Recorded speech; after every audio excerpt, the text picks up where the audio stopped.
Hello everyone. तो आज इस वीडियो में हम डिस्कस करने वाले हैं, जैसे कि हम गर्ल्स वर्दी जी के प्लेज को हम डिस्कस कर रहे हैं। तो अभी तक मैंने जस्टिस को डिस्कस कर लिया, स्ट्राइफ को डिस्कस कर लिया। आज हम डिस्कस करने वाले हैं उनका मोस्ट इम्पॉर्टेंट प्ले है, बहुत ही इम्पॉर्टेंट प्ले है लॉयल्टीज़।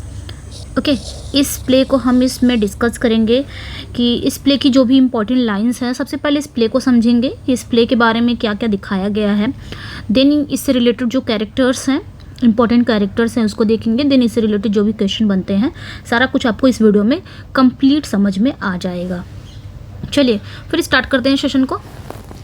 तो लॉयल्टीज़, जिसका हिंदी का मतलब क्या है, वफादारी। वफादारी होनी चाहिए, चाहे वो अपने काम के प्रति हो, पढ़ाई के प्रति हो, मेहनत के प्रति हो, हर चीज़ के प्रति लॉयल्टीज़ होनी चाहिए। तो इसमें दिखाया गया है लॉयल्टीज़। ये गर्ल्स का प्ले है, गर्ल्स जी का प्ले है। ये एक ड्रामा है और कितने एक्ट में है? 3 एक्ट में है। कब आया था? 1922 में। ये तो हो गया बहुत इंपॉर्टेंट कि लॉयल्टीज़ का जॉनरा क्या है, ड्रामा है, 3 एक्ट में है, 1922 में आया था और गर्ल्स जी का है।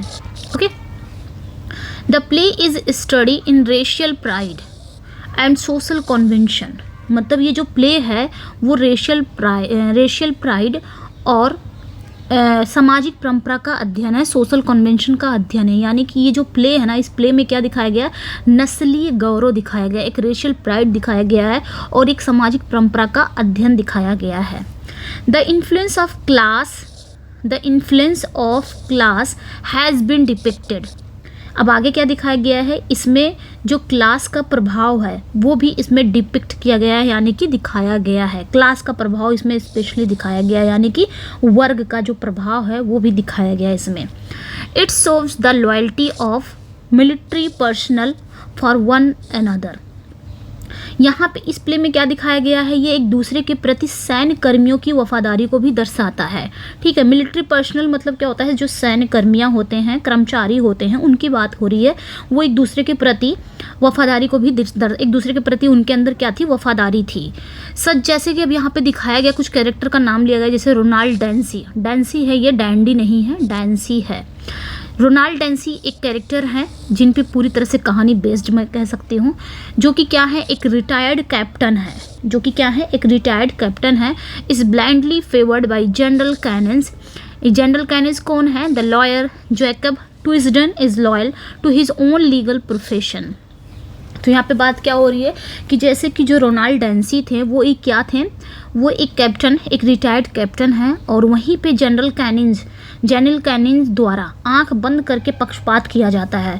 और वहीं पे जो लॉयर है जैकब ट्विस्डन, वो अपने कानूनी पेशे के प्रति वफादार है, वो अपने लीगल प्रोफेशन के प्रति वफादार है। वहीं पे चार्ल्स विंसर नाम का एक कैरेक्टर है, वो अपनी इमारत के प्रति, Charles Winsor is loyal to his building, वो अपनी बिल्डिंग यानी कि अपनी इमारत के प्रति वफादार है। And doesn't want any scandal in his house.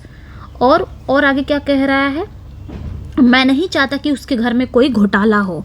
D Levis जो है, एक कैरेक्टर का नाम है डी लेविस जो कि एक जू है, मतलब जू है जो कि एक यहूदी हैं, यहूदी बोल सकते हैं। Is only interested in restoration of his own stolen money.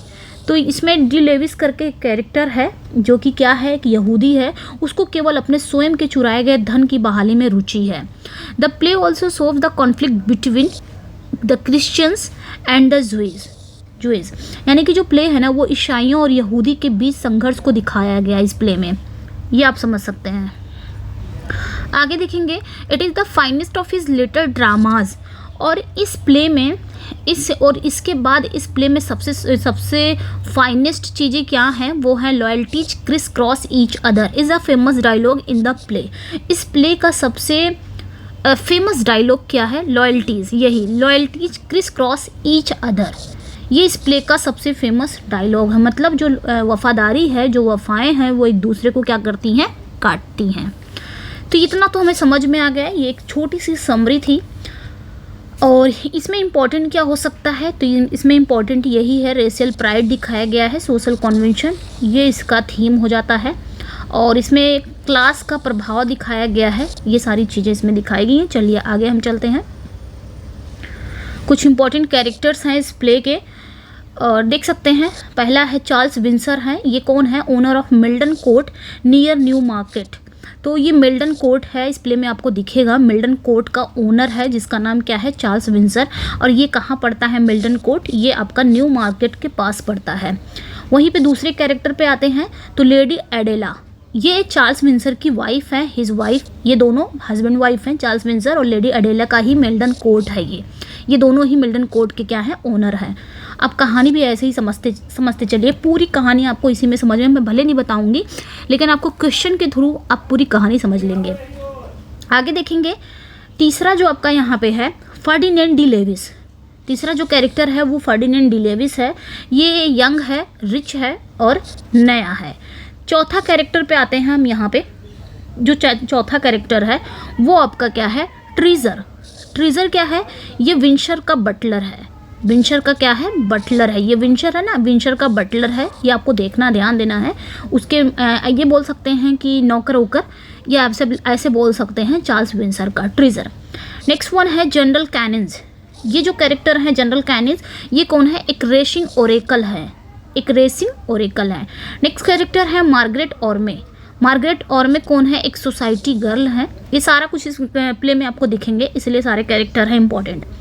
Next one है कैप्टन रोनाल्ड डेंसी। ये डेंसी है, बार बार डैंडी आ जा रहा है, वो मिस टाइप हो गया होगा। कैप्टन रोनाल्ड डेंसी, कैप्टन रोनाल्ड डेंसी क्या है? ये DSO रिटायर्ड है। क्या है? DSO हैं जो कि एक रिटायर्ड है। मेबल डेंसी, मेबल कौन है? इन्हीं की वाइफ है कैप्टन रोनाल्ड डेंसी की। अच्छा, इस प्ले में आपको पूरा सिर्फ क्या मिलेगा? डेंसी ही मिलेगा, पूरा नाम इनका नहीं मिलेगा, तो इस चीज़ को आप ध्यान रखिएगा, डेंसी। ओके। और फर्डिनेंड डी लेविस को प्ले में पूरा क्या मिलेगा? ओनली डी लेविस मिलेगा, फर्डिनेंड नहीं मिलेगा आपको, इसलिए मैं पहले बता दे रही हूँ, कन्फ्यूज़ नहीं होना है। और इनका कैप्टन रोनाल्ड डेंसी को डेंसी कहा गया है। ओके। अब मेबल डेंसी मेबल ही मिलेगा। नेक्स्ट वन पे आते हैं हम यहाँ पे। Inspector Dede of the country constabulary. ठीक है, ये इंस्पेक्टर है, इंस्पेक्टर डैडे। ये कौन है? Of the county constabulary. ये कौन है? काउंटी कॉन्स्टेबलरी के वो हैं। नेक्स्ट वन है रॉबर्ट। रॉबर्ट कौन है? तो ये विंसर्स के फुटमैन है। विंसर्स का कौन है? फुटमैन है विंसर का। नेक्स्ट वन अ कांस्टेबल। कांस्टेबल कौन है? अटेंडेंट ऑन डैडे, ये डैडे का अटेंडेंट है। एंड नेक्स्ट वन है ऑगस्टस बॉबिंग। ऑगस्टस बॉबिंग कौन है? तो ये एक क्लब मैन है। नेक्स्ट कैरेक्टर पे आते हैं हम। नेक्स्ट जो कैरेक्टर है वो लॉर्ड सेंट अर्थ। ये जो कैरेक्टर है ये कौन है? अ पीर ऑफ द रियल। ये कौन है? ये क्षेत्र का एक सहकर्मी है। एंड नेक्स्ट वन है अ फुटमैन। फुटमैन कौन है? ये ऑफ द क्लब का है। एंड नेक्स्ट वन है मेजर कोलफोर्ड। ये कौन है? A brother officer of Dancy. तो डेंसी का एक भाई अधिकारी है, वही है ये। ओके। नेक्स्ट वन पे आते हैं एडवर्ड ग्रेविएटर जो कि एक सॉलिसिटर हैं, एक वकील हैं। नेक्स्ट वन है अ यंग क्लर्क कौन है? Of Twisden's and Graviter's. वो ट्विस्टन और ग्रेविएटर्स वो यंग क्लर्क हैं। नेक्स्ट वन है गिलमैन अ लार्ज ग्रोसर है, यानी कि एक बड़ा किराना व्यापारी है। ग्रोसर मतलब क्या होता है? किराना व्यापारी। ग्रोसरी का सामान लेने जाते हैं ना, तो वो आपका किराना व्यापारी हो जाता है, ये आपने ध्यान रखना है। ओके, चलिए नेक्स्ट वन है जैकब ट्विस्टन कौन है? Senior partner of Twisden's and ग्रेविएटर्स, यानी कि ट्विस्टन ग्रेविएटर के जो सीनियर पार्टनर हैं। नेक्स्ट वन है रिकार्डोट्स कौन है? एक इटालियन है और ये वाइन में है, यानी कि वाइन मतलब ये वाइन इनकी शॉप होगी, वहाँ के ये मालिक हैं। तो रिकार्डो, ये बस इतना जान लीजिए, ये एक इटालियन है। आगे इनके बारे में हम पढ़ने वाले हैं। अब यहाँ पे कुछ इम्पॉर्टेंट है सेटिंग ऑफ सीन्स, कि कहाँ पर कौन सी सेटिंग में, कौन से एक्ट में, कौन सी सीन में क्या क्या हुआ था, तो इसको हम देख लेते हैं। यहाँ पे क्या बताया गया है कि सीन फर्स्ट में, एक्ट फर्स्ट और सीन फर्स्ट में क्या दिखाया गया है? Charles Winsor dressing room at Milton Court, यानी कि चार्ल्स विंसर का ड्रेसिंग रूम कहाँ पे? मिल्टन कोर्ट में चार्ल्स विंसर का ड्रेसिंग रूम दिखाया गया है, जो न्यू मार्केट के पास है।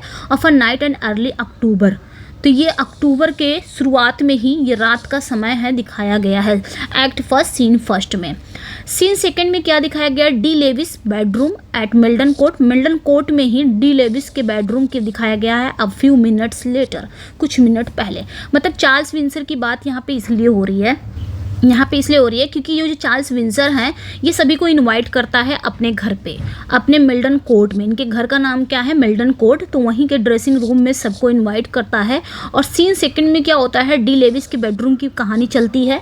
पहले तो इनके ड्रेसिंग रूम की कहानी चलती है जब सबको ये इन्वाइट करता है। सीन सेकंड में डी लेविस जहाँ सोया रहता है वहाँ की कहानी चलती है। And act second scene first की बात क्या हो रही है, the card room of London club between 4 and 5 in the afternoon 3 weeks later. Okay, तो यानी कि 3 सप्ताह बाद दोपहर के 4 बजे से 5 बजे के बीच लंदन क्लब का कार्ड रूम इसमें दिखता है एक्ट सेकंड सीन फर्स्ट में। सीन सेकंड में क्या दिखता है, the sitting room of Dancy's flat the following morning. यानी कि डैंसी का जो फ्लैट का सिटिंग रूम था अगली सुबह का दिखता है, ये आपने ध्यान रखना है। And scene act third scene first में ओल्ड मिस्टर जैकब ट्विस्डन का रूम दिखता है at Twisden and Graviter's in Lincoln's Inn Field में at 4 in the afternoon 3 month। तो ये आपने ध्यान रखना है, ठीक है। यानी कि विस्डन के पुराने श्री जैकब ट्विस्डन का कमरा दिखता है और लिंकन इन फील्ड्स ऑफ ग्रेविएटर जो दोपहर के 4 बजे 3 महीने बाद ये आपका है। मतलब इसमें इसलिए बताया जाता है कि एक्ट फर्स्ट सीन फर्स्ट उसमें क्या क्या दिखाया गया, किसकी कहानी चली है। फिर एक्ट थर्ड और सीन फर्स्ट में कहाँ का दिखाया गया, किसकी कहानी चली है, ये बताता है। सीन सेकंड में the same next morning and 10:30। तो सीन सेकंड में वही होता है, अगली सुबह 10:30 बजे की कहानी स्टार्ट हो जाती है। ओके, ये चीज़ें ध्यान रखनी है। उसके बाद सीन सेकंड में the sitting room of Dancy flat an hour ले। 1 घंटे बाद ही फिर से डैंसी का फ्लैट दिखता है, डैंसी का फ्लैट का सिटिंग रूम की कहानी चलती है, ये आपने ध्यान रखना है। ओके, चलिए फिर आगे हम अब देखते हैं, कहानी पे आते हैं, इसके इम्पोर्टेंट क्वेश्चन पे आते हैं। इसमें बस क्या दिखाया जाता है, इसमें बस यही दिखाया जाता है, ये जो प्ले है ना, चार्ल्स विंसर उनकी जो पत्नी अभी जैसे हमने पढ़ा लेडी एडेला के ये निवास मिल्टन कोर्ट, मतलब चार्ल्स विंसर, मैं अपने अगर शब्दों में कहूँ एकदम इजी वे में, चार्ल्स विंसर नाम का एक आदमी है और उनकी पत्नी का नाम लेडी एडेला है, जो कि मिल्टन कोर्ट उनका एक घर है जिसका नाम है मिल्टन कोर्ट। वहीं से इस प्ले की शुरुआत होती है। ये लोग क्या करते हैं, सबको बुलाते हैं, इनवाइट करते हैं दावत पे, खाने पे, और देर रात ये लोग बुलाते हैं, देर रात हो जाती है, घर में कई मेहमान आ जाते हैं, ठहर जाते हैं। मेहमान में जैसे कौन कौन रहता है, फर्डिनेंड डी लेविस जो कि एक अमीर युवा रहते हैं वो, और यहूदी रहते हैं, यहूदी भी हैं वो, और जनरल कैनिंग जो कि एक रिटायर्ड ऑफिसर्स हैं। मार्गरेट ऑर्मे है, मार्गरेट ऑर्मे कौन है, एक समाज की लड़की, अभी मैंने बताया।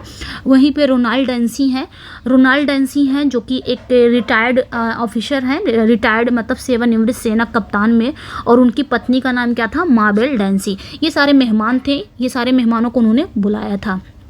और डेंसी, जो रोनाल्ड डेंसी है, वो भी हाल ही में अपनी पत्नी माबेल डेंसी से शादी करता है। 4 month ही हुए होते हैं दोनों की शादी हुए में।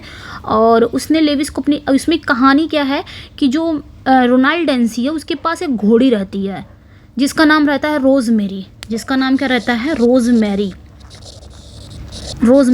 ये उस रोजमेरी को क्या कर देता है, उस डी लेविस को बेच देता है, क्योंकि इसके पास रिटायर्ड रहता है, इसके पास इतने पैसे नहीं रहते हैं कि उसका भरण पोषण कर सके, उसको पाल सके। इसलिए ये क्या करता है, डी लेविस को उस घोड़ी को बेच देता है। कितने में बेच देता है, 1000 यूरो में बेच देता है। और डेंसी ने कभी नहीं सोचा था कि घोड़ी इतनी अधिक कीमत पर बिक जाएगी। ये क्या करता है, ये उसको बेच देता है, ठीक है। ये रोनाल्ड डेंसी उसको रोजमेरी को भेज देता है। तो डी लेविस क्या करता है, उस घोड़ी को वो दूसरे को बेच देता है।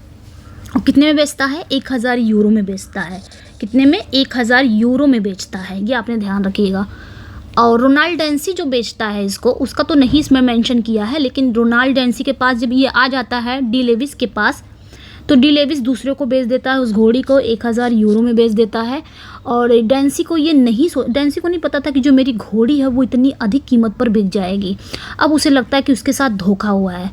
तो नतीजन ये है कि वो डी लेविस से नफरत करना शुरू कर देता है, जिसमें प्ले के जो उद्घाटन के दिन ही 2 घुड़दौड़ भी हो जाती है। ठीक है, ये सारी चीज़ें हैं, अभी हम देखेंगे। बस इतना ही समझ लीजिए कि इसमें कहानी जो चलती है वो आपकी रोनाल्ड डेंसी की कहानी चलती है और डी लेविस की चलती है। वही उसी घोड़ी के चक्कर में सब कुछ होता है। ठीक है, पहले रोनाल्ड डेंसी के पास घोड़ी रहती है, तो इसके पास इतना पैसे नहीं रहता, ये रिटायर्ड रहता है। ये क्या करता है, बेच देता है, किसको, डेंसी को बेचता है। सॉरी डेंसी बेच देता है डी लेविस को, मैं खुद कंफ्यूज हो जा रही हूँ, डी लेविस को बेच देता है। ठीक है, और डी लेविस क्या करता है, किसी थर्ड पर्सन को बेच देता है वो घोड़ी, कितने में, 1000 यूरो में बेच देता है। तो ये सब ध्यान रखिएगा। अभी मैं आगे, हम लोग क्वेश्चन पे चलते हैं, अभी आपको समझ में सारा आ जाएगा। चलिए, तो पहला देखेंगे, loyalties is a play by. Loyalties एक प्ले है, किसके द्वारा है, तो जॉन गोल्सवर्दी जी का है। नेक्स्ट वन है, Loyalties is a play that was written and performed in the year. तो लॉयल्टीज एक प्ले है जो कब लिखा गया था और परफॉर्म किया गया था, तो 1922 में। नेक्स्ट वन पे आएंगे, जल्दी जल्दी करेंगे, क्वेश्चन बहुत ज़्यादा हैं इससे रिलेटेड। ये समझ लीजिए कि पूरा ही क्वेश्चन ही पूरा आपका स्टोरी ही बता दिया है।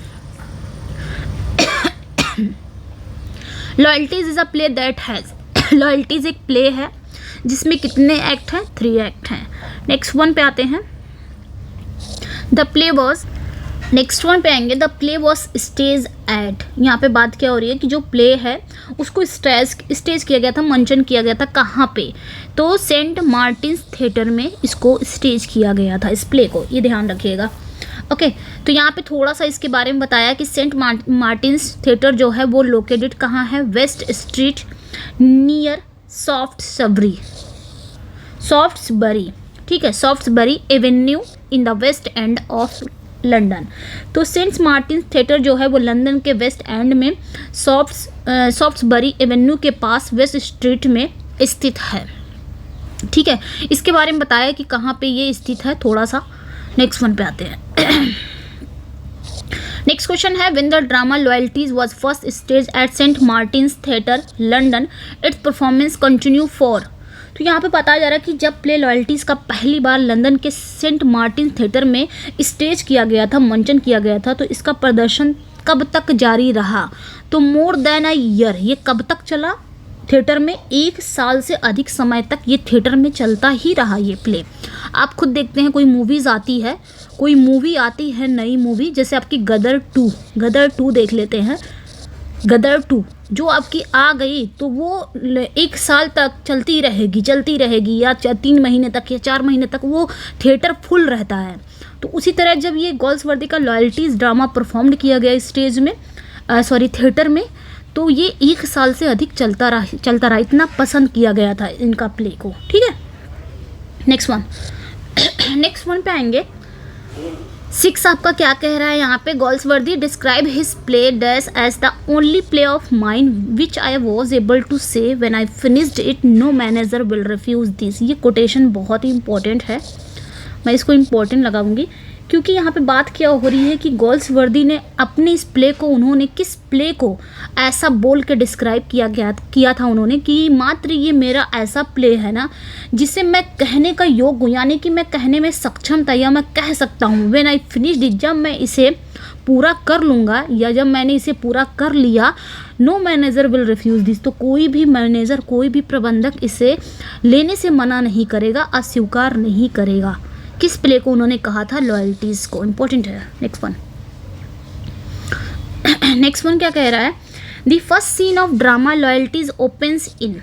यहाँ पे बात क्या हो रही है कि जो ड्रामा है लॉयल्टीज का पहला सीन शुरू होता है कहाँ पे, अभी मैंने कहा चार्ल्स विंसर का ड्रेसिंग रूम में शुरू होता है। मिल्टन कोर्ट के, चार्ल्स विंसर का घर क्या है, जो महल है उसका नाम है मिल्टन कोर्ट, उसके ड्रेसिंग रूम से ये शुरू होता है। ओके, नेक्स्ट वन है, who is Charles Windsor. Charles Windsor कौन है, he is the owner of Milton Court, तो मिल्टन कोर्ट का वह ओनर है। थोड़ा सा यहाँ पे बताया गया है, the residence of Charles Windsor is called Milton court, it is situated near new market, a racing centre. तो यहाँ पे बात वही हो रही है कि चार्ल्स विंसर के निवास को मिल्टन कोर्ट कहा जाता है, ये एक रेसिंग सेंटर न्यू मार्केट के पास स्थित है। ओके, नेक्स्ट वन पे आते हैं। नेक्स्ट वन क्या है, at what time of the day the first scene of Loyalties begins, मतलब दिन के किस समय लॉयल्टीज का पहला सीन शुरू होता है, तो अबाउट 11:30 एट नाइट, यानी कि रात के लगभग 11:30 बजे ये शुरू होता है। नेक्स्ट वन है, इन विच मंथ है ये, मंथ है कि in which month of the year the first scene of Loyalties begins.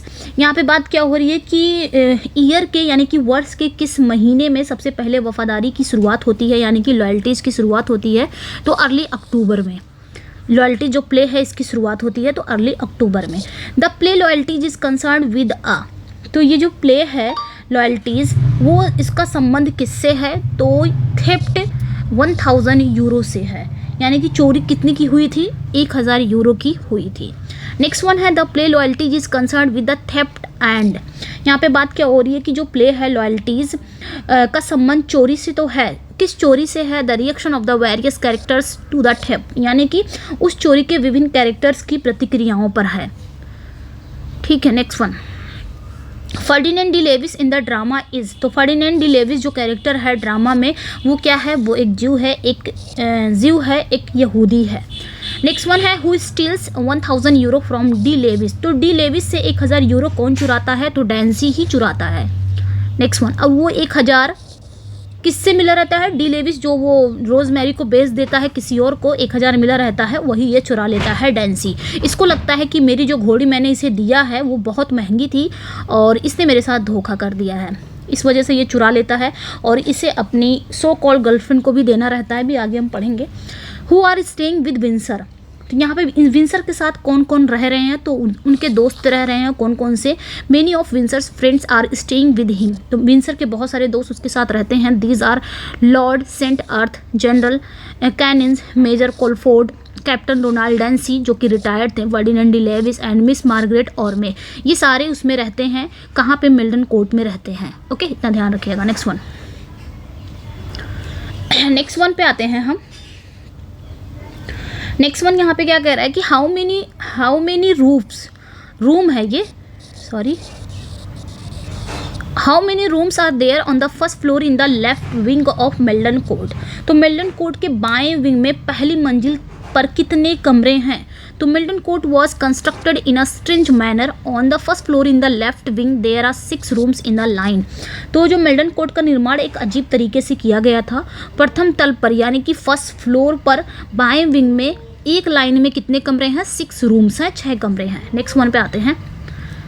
The first suit of rooms on the left wing is occupied by, यानी कि बाय विंग के कमरों का पहला जो स्वीट भरा हुआ था वो किसके द्वारा था, यानी कि जो बाय विंग का जो कमरा है वो किससे भरा हुआ था, तो मिस्टर एंड मिसेस विंसर से भरा हुआ था, मतलब इन लोग का रूम था, ये पूछा जा रहा है। नेक्स्ट वन पे आते हैं। सेकंड रूम इज ऑक्यूपाइड, यानी कि सेकंड रूम में कौन था, तो कैप्टन और मिसेस डैंसी थे, ये आपने ध्यान रखना है। थर्ड रूम में कौन था, तो डी लेविस था, सारा कुछ बताया गया। हर एक ये क्वेश्चन आपको ऐसे मिलेंगे ना कि पूरी ही स्टोरी समझ लीजिए कि वो क्वेश्चन में ही चल रहा है। Fourth room is occupied by, fourth room किसका था, तो मार्गरेट ऑर्मे का था। Okay, fourth room is occupied, तो मार्गरेट ऑर्मे, फोर्थ रूम में कौन थी, मार्गरेट ऑर्मे थी। Who are staying in the room 5th and 6th Lord Saint Erth, General Canynge and, तो यहाँ पे बात क्या हो रही है कि 5वें और 6ठे कमरे में कौन रह रहे थे, तो लॉर्ड सेंट अर्थ थे, जनरल कैनिन्स थे और मेजर कोलफोर्ड थे, ये ध्यान रखना है। नेक्स्ट वन पे आते हैं, मतलब ये लोग रुके हुए थे मेल्टन कोर्ट में किस किस रूम में। Mister Winsor who is prosperous host is a, तो मिस्टर विंसर जो हैं, जो एक समृद्ध मेजबान हैं, वो लगभग टॉल हैं, लंबे हैं, हैंडसम मैन है, अबाउट 38, यानी कि लगभग 38 है, 38 यानी कि 38 साल का लंबा सुंदर आदमी है। कौन, mister Winsor, Charles Winsor. What is the name of mister Winsor's wife, तो मिस्टर विंसर्स की वाइफ का नाम क्या है, लेडी अडेला। ठीक है, नेक्स्ट वन पे आते हैं। Lady Adela is a beautiful lady about 35 years old, तो लेडी अडेला जो है वो एक खूबसूरत महिला है, 35 साल की हैं। नेक्स्ट वन है लॉर्ड सेंट अर्थ इज़ा, लॉर्ड सेंट अर्थ क्या है, अ पीर of the real and the typical English man है, यानी कि एक दायरे के सहकर्मी हैं। ओके, नेक्स्ट वन पे आते हैं। General Canynge is a slim man of about 60 years, तो जनरल कैनिन लगभग दुबले पतले आदमी हैं जो 60 साल के हैं। Who is a card are racing oracle, तो यहाँ पे बात हो रही है कि रेसिंग ओरेकल किसे कहा जाता है, यानी कि रेसिंग ओरेकल किसे कहा गया है, तो जनरल कैनिन को कहा गया है, कैनिन्स को कहा गया है। Okay, next one. Who among them is a dark good looking, rich and rather stern young man. यानी कि बात क्या हो रही है कि उनमें से कौन सावला, अच्छा दिखने वाला, अमीर एंड पूर्वी युवक है, एक ईस्टर्न यंग मैन है, तो फर्डिनेंड डी लेविस हैं। Okay, when the play begins how many races De Levis has won that day. तो जब प्ले शुरुआत होती है, जब खेल शुरू होता है, तो उस दिन डी लेविस ने कितनी दौड़ें जीती थी? तो 2 रेसेस, दो दौड़ें उसने जीती थी। Next one, whose father was a carpet merchant but he has become enormously rich। यानी कि किसके पिता एक कालीन व्यापारी थे लेकिन वो बहुत अमीर हो गए थे? तो फर्डिनेंड डी लेविस के। नेक्स्ट वन पे आते हैं, the Christian do not like De Levis but Lady Adela invited him because. यानी कि जो क्रिश्चियन थे वो डी लेविस को पसंद नहीं करते थे, क्योंकि डी लेविस क्या था? एक ज्यू था, एक यहूदी था, तो इसलिए क्रिश्चियन उसको पसंद नहीं करते थे। लेकिन लेडी अडेला जो थी, यानी कि जो चार्ल्स स्पेंसर की वाइफ थी लेडी अडेला, उन्होंने उसे इन्वाइट किया था, क्योंकि he had some Jewish blood herself and she sympathize with De Levis. क्योंकि इसलिए उन्होंने इनवाइट किया था डी लेविस को, क्योंकि उसमें स्वयं ही कुछ यहूदी खून था और उसे डी लेविस से बहुत सहानुभूति थी, इस वजह से। Next one, who gave De Levis a mare Rosemary. यहाँ पे बात क्या हो रही है कि जो रोजमेरी थी, डी लेविस को रोजमेरी घोड़ी किसने दी थी? तो डैंसी ने दिया था, रोनाल्ड डैंसी जो थे। नेक्स्ट वन है, why did Dancy give his mare यानी कि रोजमेरी टू डी लेविस। तो डैंसी जो है वो अपनी घोड़ी रोजमेरी, उस घोड़ी का नाम क्या था? रोजमेरी, वो डी लेविस को क्यों दे दिया था? Because Dancy did not think highly of that mare and could not afford the expenses of keeping her. वही बात आ गई कि वो घोड़ी क्यों दे दिया था डैंसी को? क्योंकि डैंसी उस घोड़ी के बारे में ज़्यादा नहीं सोचना चाहता था और उसे रखने का खर्च वहन नहीं कर सकता था, उसके पास उतना अफोर्ड नहीं कर पा रहा था। ओके, इस वजह से उसने उसको दे दी थी, डी लेविस को दे दी थी। What was the name of the mayor that Dancy give De Levis. यहाँ पे बात क्या हो रही है कि उस घोड़ी का क्या नाम था जिसे डैंसी ने डी लेविस को दिया था? तो रोजमेरी नाम था। Next one, De Levis however had sold her that mare for that very day। यहाँ पे बात क्या हो रही है कि हालांकि डी लेविस ने उसी दिन उसे वह घोड़ी बेच दी थी। कितने में बेच दी थी? तो 1000 यूरो में बेच दी थी।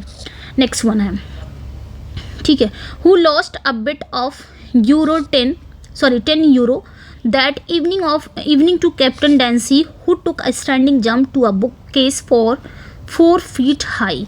यहाँ पे बात क्या हो रही है कि उस शाम कैप्टन डैंसी जो थे वो 10 यूरो की शर्त कौन हार गया? जिसने 4 फीट ऊंचे बुक केस पर खड़े होकर छलांग लगाई थी। तो डी लेविस, इन दोनों में होता है बेट लगती है ऐसा कूदने के लिए, तो कौन हार जाता है? डी लेविस हार जाता है, क्योंकि जो कैप्टन डैंसी है वो कैप्टन है भाई, तो वो कूद गया था, ये बात पूछी जा रही है। नेक्स्ट वन है, who has won are DSO in army. यहाँ पे बात क्या हो रही है कि सेना में DSO का खिताब किसने जीता है? तो कैप्टन रोनाल्ड डैंसी ने जीता है। Next one, who is recently retired captain from army. तो हाल ही में आर्मी से सेवानिवृत्त कैप्टन कौन है, यानी कि रिटायर्ड कैप्टन कौन है? तो यही है आपके डैंसी हैं, Ronald Dancy. Next one, why did Ronald Dancy take retirement from the army. यानी कि रोनाल्ड डैंसी ने आर्मी से रिटायर्ड क्यों ले ली? Because Dancy did not find army life exciting enough in peace time. क्योंकि डैंसी को शांति काल में सेना का जीवन उतना रोमांचक नहीं लगता था, ये थोड़ा इस टाइप का था, मौज मस्ती वाला, ये इस टाइप का, इसको पसंद नहीं आ रहा था इसलिए। Next one, what is the name of Dancy's wife.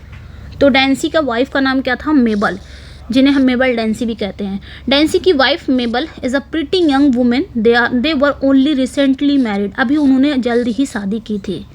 Next one, Dancy and Major Colford are. Dancy और मेजर कोलफोर्ड क्या हैं? ये एक अच्छे दोस्त हैं। Dancy and Major Colford are great friends, they have shared many adventures together. तो यहाँ पे बात क्या हो रही है कि जो डैंसी और आपके मेजर कोलफोर्ड थे वो क्या थे? वो बहुत अच्छे दोस्त थे, उन्होंने एक साथ कई साहसिक कार्य भी साझा किया था, शेयर किया था। Next one, who in the play is a society girl, sometimes make flippant flippant remarks which seem to be out of place in the serious atmosphere of the play, but she has a lot of common sense and is sincere at heart. यहाँ पे बात क्या हो रही है कि play में वो सोसाइटी गर्ल कौन है जो कभी कभार हल्की फुल्की टिप्पणियाँ भी करती है इस प्ले में, जो प्ले के गंभीर माहौल में अनुचित भी लगती है, लेकिन उनमें बहुत सामान्य ज्ञान है और वो दिल से ईमानदार है. कौन है वो सोसाइटी गर्ल के नाम से इस प्ले में कौन मेंशन है? तो मार्गरेट ऑर्मे है. इम्पॉर्टेंट है ये. Next one, in the beginning of the play Lady Adela plays. यहाँ पे बात क्या हो रही है कि प्ले की शुरुआत में लेडी अडेला क्या खेलती हैं? तो अ गेम ऑफ ब्रिज का एक खेल खेलती हैं. नेक्स्ट वन है Lady Adela loses in the game but who wins. Lady Adela इस गेम को हार जाती हैं, लेकिन जीतता कौन है? तो Lord Saint Erth and De Levis, ये दोनों जीतते हैं. Okay. Who wants to become a member of the Jockey Club. तो जॉकी क्लब का सदस्य कौन बनना चाहता है? विंसर बनना चाहता है. नेक्स्ट वन पे आते हैं. What does jockey club do. Jockey club क्या करता है? तो Jockey club controls all horse racing in England. Jockey club क्या करता है? जॉकी क्लब इंग्लैंड में जितने भी सभी घुड़दौड़ को, यानी कि घुड़दौड़ को नियंत्रित करता है, हॉर्स रेसिंग को नियंत्रित करता है, कंट्रोल करता है. नेक्स्ट वन पे आते हैं. Why does Windsor try to win the favor of Lord St. Earth and General Cannons? तो विंसर लॉर्ड सेंट अर्थ और जनरल कैनिज का पक्ष जीतने की कोशिश क्यों करता है? So that they help him to become a member of the Jockey Club, ताकि वे उसे जॉकी क्लब का सदस्य बनने में मदद करे. ठीक है. नेक्स्ट वन है Windsor said that he does not quite understand दो ही लाइक्स हिम. यहाँ पे बात क्या हो रही है कि विंसर का कहना है कि वह उसे पसंद करता है, फिर भी वह बिल्कुल नहीं समझता. किसे? डैन्सी को. नेक्स्ट वन, ये 49 का है. Who is in the financial difficulties still decided to marry. मतलब यहाँ पे बात है कौन वित्तीय यानी कि फिनेंशियल कठिनाइयों में है, फिर भी शादी करने का फैसला करता है. तो डैन्सी ही करता है. Next one, who knocks and comes in Charles Winsor's room late at night wearing flower dressing gown. यहाँ पे बात क्या हो रही है कि कौन देर रात चार्ल्स विंसर के कमरे में फूलदार ड्रेसिंग गाउन पहनकर कौन आता है और कौन दस्तक देता है और कौन आता है, ये बात पूछा जा रहा है. तो डी लेविस आता है. Next one, what news De Levis break to Charles Winsor in disturb state. तो यहाँ पे बात क्या हो रही है कि परेशान अवस्था में डी लेविस ने चार्ल्स विंसर को क्या समाचार सुनाया. तो De Levis tells Winsor that 1000 euro in notes have just disappeared from under his pillow. कहानी यहीं से स्टार्ट हो गई. ये आता है विंसर के कमरे में डी लेविस और बताता है कि उसने तकिए के नीचे अपनी घोड़ी बेच के 1000 उसने पाया था, 1000 यूरो पाया था, और उसने उस पैसे को क्या किया था? अपने पिलो के नीचे रख दिया था, जो पैसा अब गायब हो चुका है. ये बात वो किसे बताने आता है? चार्ल्स विंसर को. अब यहीं से तमाशा शुरू हो जाता है. ये थोड़ा सा नोट्स दिया गया है यहाँ पे.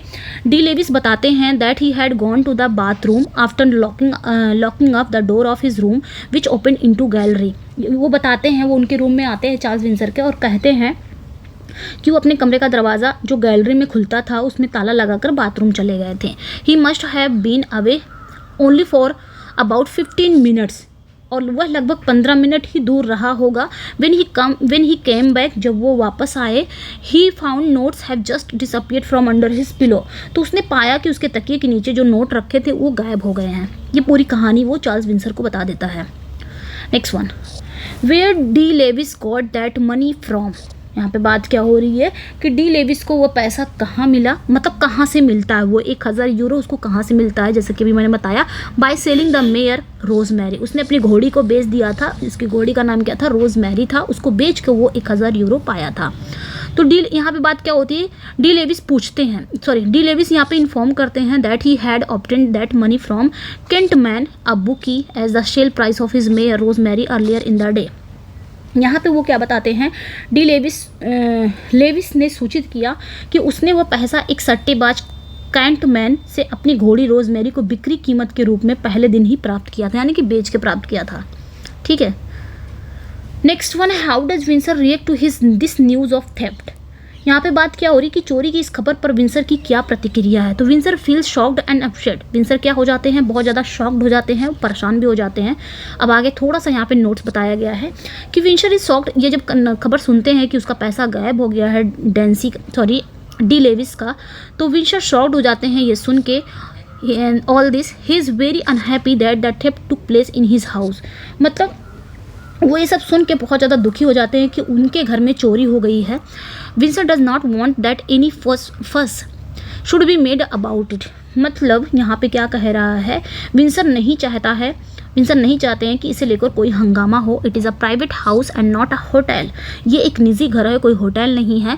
If there is a house search and a regular investigation it would bring a bad name to Milton Court. अगर घर में तलाशी की गई या नियमित जांच की गई तो इससे मिल्टन कोर्ट की क्या हो जाएगी, बदनामी हो जाएगी। He trust his servant perfectly and the question of the suspecting any guest does not arise. वो अपने नौकरों पर भी पूरा भरोसा करता है और किसी मेहमान पर शक करने का कोई सवाल उठता ही नहीं है।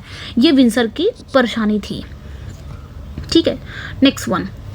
और वो विंसर क्या था कि अपने नौकरों पे बहुत ज़्यादा भरोसा करता था और मेहमान पे शक करने का कोई सवाल ही नहीं होता है। How does Winsor feel when De Levis ask the names of the persons staying in the room adjacent to his.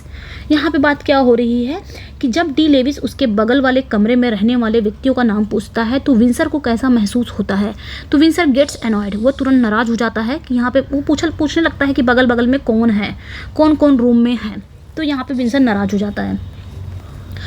Who makes an examination of D. Levis' loss and the events that might have taken place। तो यहाँ पे बात क्या होती है कि De Levi's की हार और होने वाली घटनाओं का जांच कौन करता है, विंसर और उनकी वाइफ लेडी एडेला करती हैं।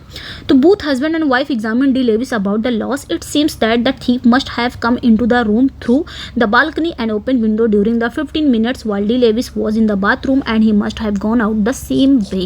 यहाँ पे बात क्या हो रही है कि दोनों पति पत्नी क्या करते हैं, नुकसान के बारे में डी लेविस की जांच करते हैं। ऐसा लगता है कि चोर जो है, अब ये लोग क्या करते हैं, अंदाज़ा लगाने लग जाते हैं कि जो चोर होगा वो बालकनी और खुली खिड़की के रास्ते के कमरे में आया होगा और जब डी लेविस बाथरूम में होगा तो वो उसी समय आया होगा। ऐसा ये लोग अंदाज़ा लगा रहे हैं।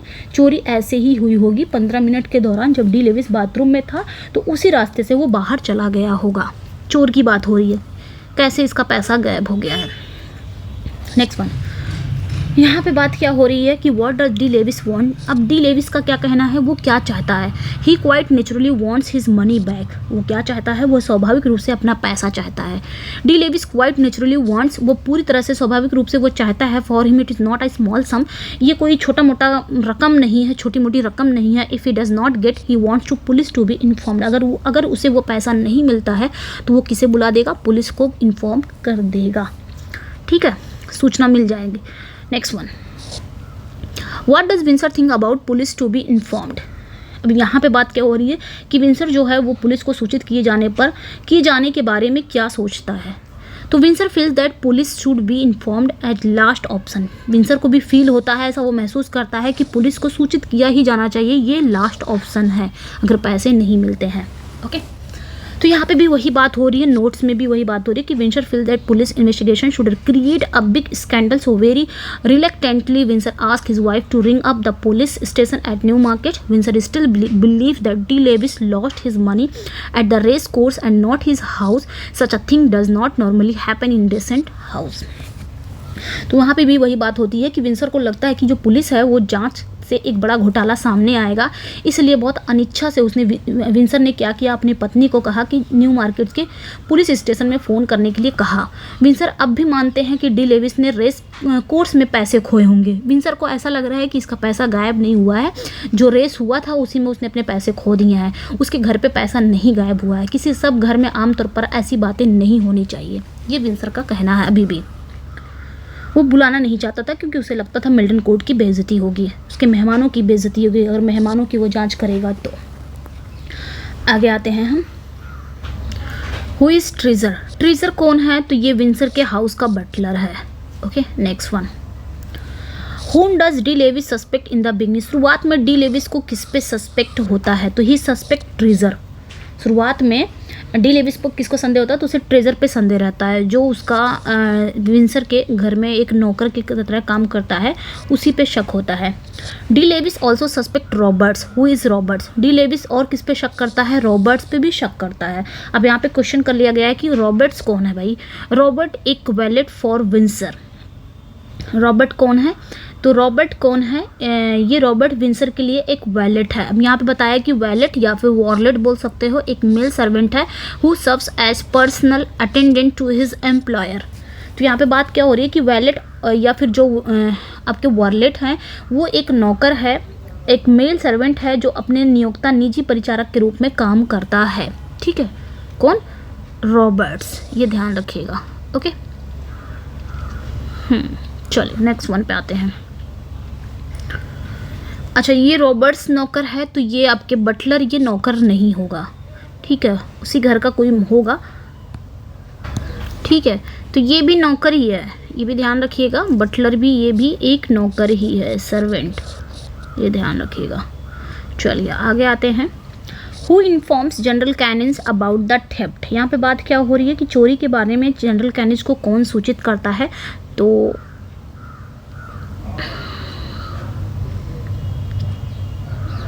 कौन सूचित करता है? तो ये गलत है, लेडी अडेला करती हैं। ये थोड़ा सा मिसटाइप हो गया है, लेडी अडेला करती हैं। ठीक है, ये आपने ध्यान रखना, मैंने यहाँ पे लिख दिया है कि जनरल कैनिन्स को चोरी के बारे में कौन बताता है? तो लेडी अडेला बताती हैं। ओके, नेक्स्ट वन पे आएंगे। Who is General Canynge? तो जनरल कैनिन्स कौन है? तो ये एक रेसिंग ओरेकल है। आई थिंक ऊपर नीचे हो गया है। अ रेसिंग, मैं यहाँ पे लिख दे रही हूँ, अ रेसिंग ओरेकल। ओके, एक रेसिंग ओरेकल है कौन? जनरल कैनिन्स। नेक्स्ट वन 63 पे आते हैं हम। De Levis is annoyed at the unsympathetic attitude of Winsor and General. What does Levis say before leaving? तो डी लेविस विंसर और जनरल के असहानुभूतिपूर्ण रवैये से बहुत नाराज है। लेविस जाने से पहले क्या कहता है? अब यहाँ पे डी लेविस नाराज हो जाता है क्योंकि देखता है कि कोई लोग कोई वर्क नहीं कर रहा है, ना ही ये पुलिस को बुला रहा है, ना ही कुछ। इसको तो लगता है कि मेरे साथ कोई भी सिंपैथेटिक बिहेव नहीं कर रहा है। तो वहाँ पे Levis leaves for his room saying, वो अपना रूम, लेविस ये कहते हुए अपने कमरे के लिए निकल जाता है। When the police perhaps you will let me know, जब पुलिस आएगी शायद आप मुझे बताएंगे, ऐसा वो बोल के निकल जाता है। इसको गुस्सा आती है ना। Who came on his motorcycle like the wind from the new market police station? तो न्यू मार्केट पुलिस स्टेशन से हवा की तरह अपनी मोटरसाइकिल पर कौन आया? तो इंस्पेक्टर डेडे आए। कौन आया? Inspector Dede. Next one, who is smoking continuously and refuses to take things seriously and is rebuked by Lady Adela for his inopportune humour? तो कौन लगातार धूम्रपान कर रहा है और चीज़ों को गंभीरता से लेने से इनकार करता है और लेडी अडेला द्वारा अनुचित हास्य के लिए उसे डांटा जाता है? तो मार्गरेट ऑर्मे को। ठीक है, ये इसके लिए कोई मतलब क्या हो रहा है क्या नहीं हो रहा है इसको कोई फ़र्क नहीं पड़ रहा है और इसलिए लेडी अडेला इसे डांट भी देती हैं। Who is at heart uneasy at the police having been called? यानी कि पुलिस बुलाए जाने पर कौन दिल से असहज है? मतलब उसको इसकी दिल की धड़कनें बढ़ जाती हैं। भाई जो चोरी किया रहेगा उसी की दिल की धड़कन बढ़ेगी क्योंकि डैंसी चोरी किया रहता है, तो ये असहज हो जाता है, रेस्टलेस फील करने लग जाता है क्योंकि इसको अब लग गया है कि मैं अब पकड़ा जाऊँगा। Okay. Who lives with his wife saying, I hope he won't want me, I am dog tired? तो कौन है जो अपनी पत्नी के साथ ये कहकर चला जाता है कि मुझे आशा है कि वह मुझे नहीं चाहेगा, मैं एक कुत्ते से थक गया हूँ? डैंसी कहता है। नेक्स्ट वन आगे देखेंगे। Who forms his theories about the theft and says that there were 4 possibilities? मतलब कौन है जो चोरी के बारे में अपना सिद्धांत बनाता है और कहता है कि 4 संभावनाएं हो सकती हैं चोरी की? वो इंस्पेक्टर डेडे हैं। क्या कहते हैं इनका क्या मानना है? इनका मानना है ही believe that either the thief was in the room that time hiding under the bed and he took the money and slipped out when D. Levis went to the bathroom, or when he went to Windsor, or he came inside with the master key while D. Levis was in the bathroom and went out the same way. ठीक है, हर देखिए कोई भी चीज़ होती है, चाहे वो police हो गया, चाहे कोई वो नॉर्मल मतलब एक आम जनता हो गई, हर कोई अपना अपना दिमाग लगाता है कि कोई ये चीज़ें कैसे घटी, क्यों घटी, अपना अपना अंदाज़ा हर कोई लगाने लग जाता है। तो वहाँ जब वो इंस्पेक्टर डेडे आया तो वो भी अपना ये बताने लगा कि उनका मानना है या तो चोर उस समय कमरे में बिस्तर के नीचे छुपा हुआ होगा जब डी लेविस बाथरूम में गया होगा, और या जब वो विंसर के पास गया होगा तब वो पैसे लेकर बाहर निकल गया, या वो मास्टर चाबी के साथ अंदर आया जबकि डी लेविस बाथरूम में था और उसी रास्ते से बाहर चला गया होगा, या फिर वो रस्सी या सीढ़ी के सहारे खिड़की से आया होगा और उसी रास्ते से बाहर चला गया। ये सब वो तुक्केबाजी लगा रहा है कौन, इंस्पेक्टर डेडे। ठीक है, वही चीज़ें है, आगे चलते हैं हम। whom does De Levis suspect most. अब यहाँ पे बात ये हो रही है कि डी लेविस को सबसे ज़्यादा किस पे शक है, तो डैन्सी पे। अब वो डैन्सी पे आ गया है। यहाँ पे वही चीज़ें बताई गई हैं कि De Levis now told Canynge that he knew who had taken the money, it was Dancy. He could visualise how the whole thing must have happened. Dancy knew that De Levis had been paid 1000 euro by Kentman that day. He was feeling cut up because Rosemary was his own mayor. ठीक है, डेंसी came while D. Levis was in the bathroom. He tried the door of D. Levis but found that it was locked, but he saw that the window was open. He went to the own dressing room, went to the balcony, and from there he jumped to the balcony of D. Levis, stole notes and filled the pocket book with the saving. अब ये क्या कह रहे हैं, इसको पूरा शक है डी लेविस को किस पे, डैन्सी पे। क्या कहता है कि डी लेविस ने अब कैनिंस को बताया कि वो जानता था कि पैसे किसने लिए हैं, ये डैन्सी ही था। वो कल्पना कर सकता कि पूरी घटना कैसे घटित हुई होगी।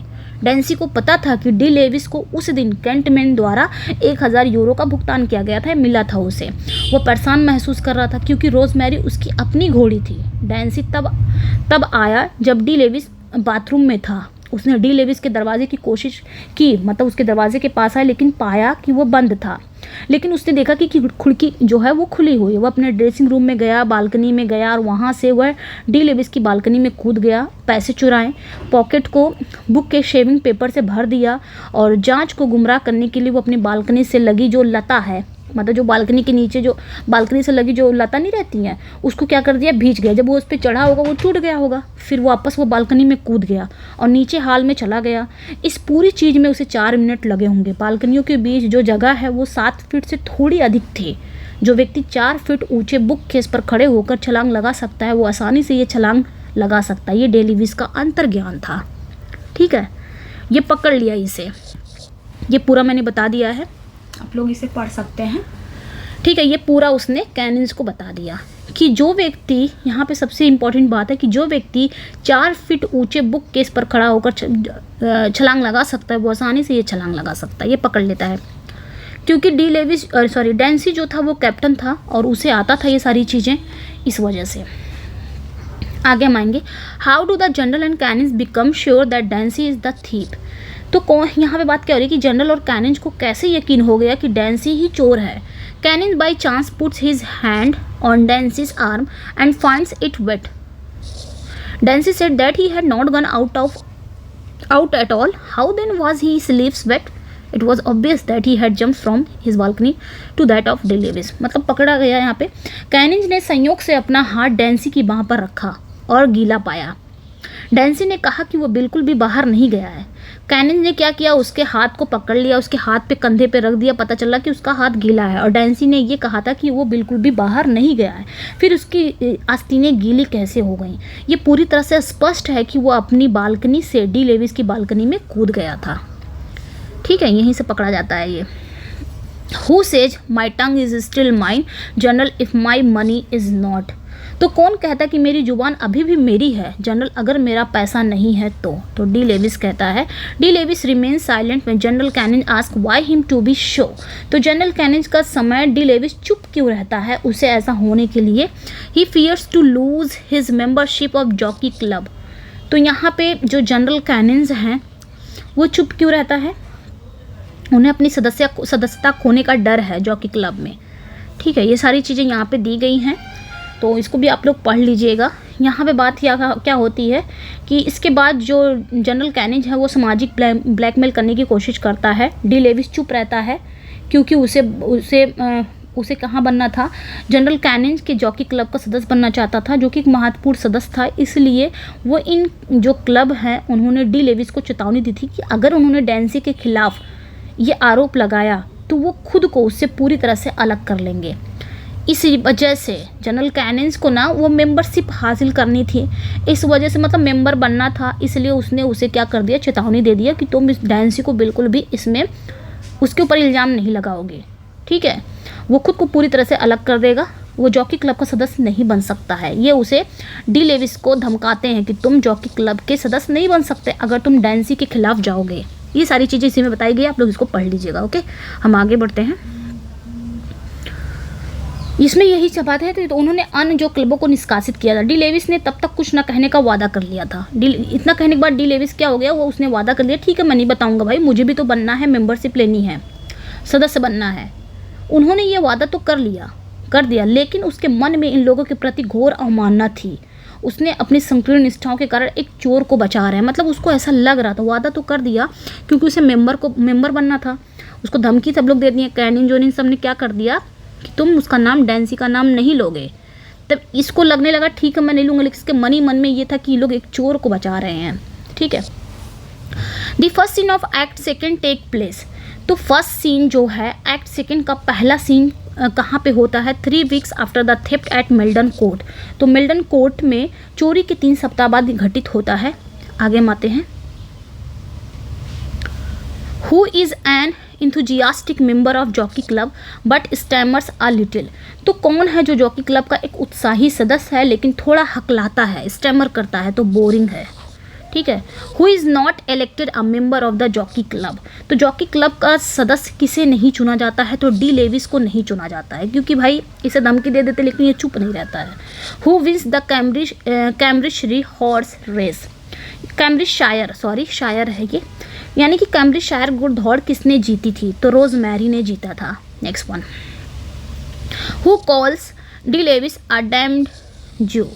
यहाँ पे बात क्या हो रही है कि डी लेविस को एक शापित यहूदी कौन कहता है, डैन्सी कहता है। हु सेज कौन कहता है, I might prefer to look on the whole thing as beneath contempt. तो कौन कहता है कि मैं पूरी चीज़ को हे दृष्टि से देखना पसंद करूँगा, डैन्सी कहता है। Next one. Scene second of act second take place in Dancy's flat. तो यहाँ पे बात क्या हो रही है कि एक्ट सेकेंड का दूसरा जो सीन है डैन्सी के फ्लैट में घटित होता है in the morning on the day following the incident at the club. यानी कि क्लब में हुई घटनाओं के अगले दिन सुबह की बात हो रही है। नेक्स्ट वन है, कौन कहता है, I hate half hearted friends, loyalty comes before everything. कौन कहता है कि मुझे अधूरे मन वाले राक्षसों से बहुत नफरत है, वफादारी हर चीज़ से पहले आती है। ये मेबल कहती है, डैन्सी की पत्नी। Next one. हु कौन कहता है, who says yes but loyalties cut up against each other sometimes. कौन कहता है कि हाँ लेकिन वफादारी जो होती है वो कभी कभी एक दूसरे के खिलाफ हो जाती है। ये मार्गरेट कहती है, मार्गरेट ओरमे, जो कि एक गर्ल है, सोसाइटी गर्ल के नाम से जानी जाती है। Who suggest मेबल that they should go to Nairobi and start an adventurous life afresh there. Life in London was dull and boring. तो डांस यहाँ पे बात क्या हो रही है कि माबेल को किसने सुझाव दिया है कि उन्हें नैरोबी जाना चाहिए, वहाँ एक नए सिरे से एक साहसिक जीवन का शुरू करना चाहिए। लंदन का जीवन उनके लिए बहुत ही डल है, बहुत ही उबाऊ है। ये डैन्सी कहता है। अब डैन्सी को जाना रहता है, भागना रहता है यहाँ से, इस वजह से। मेबल को ये सब नहीं पता है, ठीक है। मेबल डैन्सी की वाइफ रहती है, ये सब नहीं पता है। Dancy and Mabel go to meet the lawyer. Dash defamation suit is filed against D. Levis. तो मेबल तो नहीं जानती है, मेबल को लगता है मेरे पति पे झूठा इल्ज़ाम लगा रहा है, इसलिए दोनों चले जाते हैं लॉयर से मिलने। डैन्सी और मेबल वकील से मिलने चले जाते हैं और डी लेविस के खिलाफ ये क्या करते हैं, एक डिफेमेशन के खिलाफ, यानी कि जैकब ट्यूसडिया के खिलाफ मानहानि का एक मुकदमा दायर करते हैं। तो यहाँ पे बात क्या हो रही है, एक डिफेमेशन की मुकदमा ये लोग दायर करते हैं मानहानि का, किससे, मिस्टर जैकब ट्विस्डन। ये कौन है, उस लॉयर का नाम है, ठीक है। इन्हीं से मिलने चले जाते हैं जैकब ट्विस्डन से, और डी लेविस के खिलाफ मानहानि का इन्होंने मुकदमा दायर कर दिया। नेक्स्ट वन पे आते हैं। सीन फर्स्ट ऑफ एक्ट से थर्ड बिगिंस। तो एक्ट थर्ड का सीन जो फर्स्ट है वो कहाँ से शुरू होता है, तो 3 month after the event describe in the last scene, यानी कि लास्ट सीन में जो वर्णित घटनाओं का 3 महीने बाद Dancy has filed a defamation suit again. तो डैन्सी ने मानहानि का मुकदमा दायर किया है, किसके खिलाफ, डी लेविस के खिलाफ। और हिज सॉलिसिटर्स आर, हिज मतलब डैन्सी के सॉलिसिटर कौन है, तो ट्विस्डन है और ग्रेविएटर है, यानी कि डैन्सी के वकील कौन कौन है, ट्विस्डन एंड ग्रेविएटर है। Next one. हिज यानी कि डेंसी काउंसिल इज तो सर फ्रेडरिक, ये आपने ध्यान रखना है। उनके वकील कौन है तो फ्रेडरिक हैं। एंड आगे हम आते हैं 87 का, the case has made considerable progress and is being followed with the tremendous interest by the, मामले में काफ़ी प्रगति हुई और इसमें काफ़ी दिलचस्प दिखाई दे रहा था क्या, जनरल पब्लिक, ओके, आम जनता जो थी बहुत ज़्यादा दिलचस्प दिखाई दे रही थी। The Jews are all sympathizing with De Levis but the general public want dead to him, यानी कि जो यहूदी थे सभी यहूदी डी लेविस के प्रति सहानुभूति रखते थे, लेकिन जो आम जनता थी वो क्या चाहती थी कि डेंसी ही जीते। अब दोनों के बीच में क्या हो गया, केस हो गया। अब ये हो गई कि जो डी लेविस का जो उनके यहूदी थे सब उसको सपोर्ट करने लगे, पब्लिक आम जनता जो हो डेंसी को सपोर्ट करने लगी।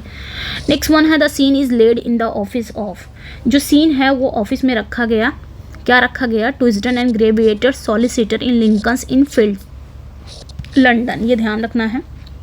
यानी कि जो सीन के कार्यालय में रखा गया था क्या, ट्विस्टन और ग्रेविएटर जो कि वकील हैं लिंकन इन फील्ड्स लंदन में। Next one, who is a mister Gillman, Gillman कौन है तो he is a head of a firm of grocer, अभी मैंने बताया वो किराना विक्रेताओं का एक फर्म का प्रमुख है, यानी कि एक फर्म ऑफ ग्रोसर का हेड है कौन, गिलमैन।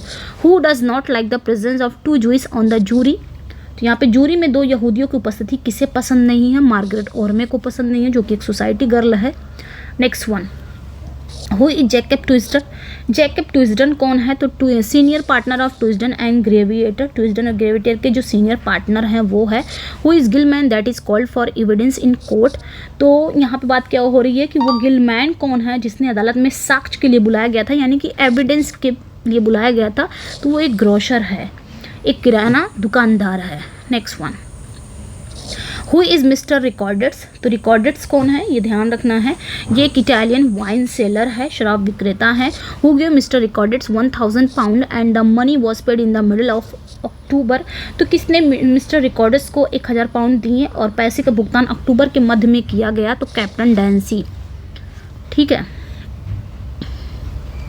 मिस्टर रिकॉर्डर्स को कितने 1000 पाउंड दिया था तो कैप्टन डेंसी ने दिया था, अभी आपको कहानी समझ में आएगी। नेक्स्ट वन है who had blackmail Dancy for his daughter, तो मिस्टर रिकॉर्डो, तो मिस्टर रिकॉर्डो जो है इनकी एक बेटी है और इसी बेटी से डेंसी का अफेयर चल रहा है, एक एक्स्ट्रा मैरिटल अफेयर, ठीक है। अब ये सोचता है ना मिस्टर रिकॉर्डो जो है ये डेंसी को धमकी देता है, ये अपने बेटी के प्रति मतलब बेटी के लिए इसको पैसे मिलते रहते हैं, ये धमकी देता रहता है कि तुम पैसे दे दो नहीं तो मैं बता दूंगा तुम्हारी बीबी यानी कि मेबल को बता दूंगा कि तुम्हारे और मेरी बेटी के बीच नाजायज़ संबंध है, ऐसा कुछ। तो इसलिए अब इसका मुंह बंद करने के लिए ये इसको हर महीने पैसे देता रहता है, ठीक है, वही चीज़ यहाँ पे बात हो रही है। Who had blackmail Dancy for his daughter, यानी कि डेंसी को उसकी बेटी के लिए किसने ब्लैकमेल किया था, अपनी बेटी के लिए कौन ब्लैकमेल कर रहा था, मिस्टर रिकार्डो, ये ब्लैकमेल करता रहता है, पैसे लेता है। तो यहाँ पे बात हुई है Ricardo's had threaten Dancy to his wife about Dancy relationship if he did not pay the money, तो जो रिकार्डो है उसने डेंसी को धमकी दी थी कि अगर उसने पैसे नहीं दिए तो उसकी पत्नी को डेंसी के रिश्ते के बारे में बता देगा, डेंसी और उसकी बेटी के रिश्ते के बारे में बता देगा। नेक्स्ट वन है what Ricardo did the money he got from Dancy, तो यहाँ पे क्या बात हो रही है कि रिकार्डो ने डेंसी से प्राप्त धन का क्या किया, उसने क्या किया, जो पैसे उसे डेंसी से मिलते थे उसने क्या किया। He invested all the money except 100 euro in the name of his Ricardo daughter, तो उसने क्या, उसने सारा पैसे अपनी बेटी यानी कि जो रिकार्डो की बेटी के नाम पर 100 यूरो को छोड़कर निवेश किया, यानी कि खर्च कर दिया उसने सारा ही पैसा, ये सारा पैसा खर्च कर देता था, अपनी बेटी के नाम पे लेता था, ये डर के मारे दे देता था। नेक्स्ट वन, ये सब इसकी बीबी को भी पता नहीं है मेबल को। Whose loyalty to his profession was more important than his loyalty to his client, यहाँ पे बात क्या हो रही है कि किसकी अपने पेशे के प्रति वफादारी अपने ग्राहक के प्रति वफादारी से अधिक महत्वपूर्ण थी, तो ट्विस्टन की। For Twisden professional honour comes first, Twisden के लिए सबसे पहले पेशेवर सम्मान सबसे पहले आता था। Next one, who strongly advises Dancy to leave the country at once as arrest was possible any moment। अब यहाँ पे बात क्या हो रही है कि पुलिस को भी इसको पता चल गया कि ये चोर है, चोरी किया है, तो यहाँ पे डेंसी को कौन एडवाइस देता है कि जितनी जल्दी हो सके तुम यहाँ से चले जाओ, छोड़ दो ये देश, तो ट्विस्टन। क्योंकि कभी भी पुलिस आ सकती है, तुम्हें अरेस्ट कर लेगी। तो ये ट्विस्टन कहता है why does Dancy not leave the country, but Dancy अपना देश मतलब डेंसी कंट्री को छोड़ना क्यों नहीं चाहता है, ये बात यहाँ पे हो रही है। क्योंकि he feels worried that would happen to his wife, क्योंकि उसे चिंता सताने लगती है कि उसकी पत्नी का क्या होगा, इसमें उसकी तो गलती नहीं कुछ थी। यहाँ पे थोड़ा सा बताया गया है, ट्विस्टन यहाँ पे सजेस्ट करते हैं Dancy should take the first train which will take him to port from where he can go to France. यहाँ पे ये ट्विस्टन सुझाव देते हैं कि डेंसी को पहली ट्रेन लेनी चाहिए जो उसे एक फोर्ट तक ले जाएगी, एक बंदरगाह तक ले जाएगी जहाँ से वह फ्रांस जा सकता है। He has got his passport and some money from France, he can slip over the border and Spain and get a job as a soldier. He advises him to go at once and leave him to break the news to his wife. मतलब वो अपना passport, कुछ पैसे मिल गए हैं, France से वह सीमा पार करके स्पेन पहुंच सकता है और एक सैनिक की नौकरी पा सकता है। वो उसे तुरंत जाने की सलाह देता है और उसे अपनी पत्नी को खबर बताने के लिए छोड़ देता है। ठीक है, ये कौन कहता है? ट्विस्टन। नेक्स्ट वन, आगे बात क्या होती है? Who feels very angry with the lawyers because they have suddenly withdrawn from the case. यहाँ पे बात क्या होती है कि वकीलों पर किसे बहुत ज़्यादा गुस्सा आता है क्योंकि वो अचानक मामले से पीछे हट गए हैं। तो कोलफोर्ड, इसको गुस्सा बहुत आता है। ठीक है, नेक्स्ट वन पे आते हैं हम। हु सेज, कौन कहता है whatever the client might have done the lawyer must remain loyal to him. कौन कहता है कि जो मौकिल हैं यानी कि जो क्लाइंट हैं, क्लाइंट ने चाहे कुछ भी किया हो, वकील को उसके प्रति वफादार रहना चाहिए। ये कौन कहता है? ये कोलफोर्ड कहता है।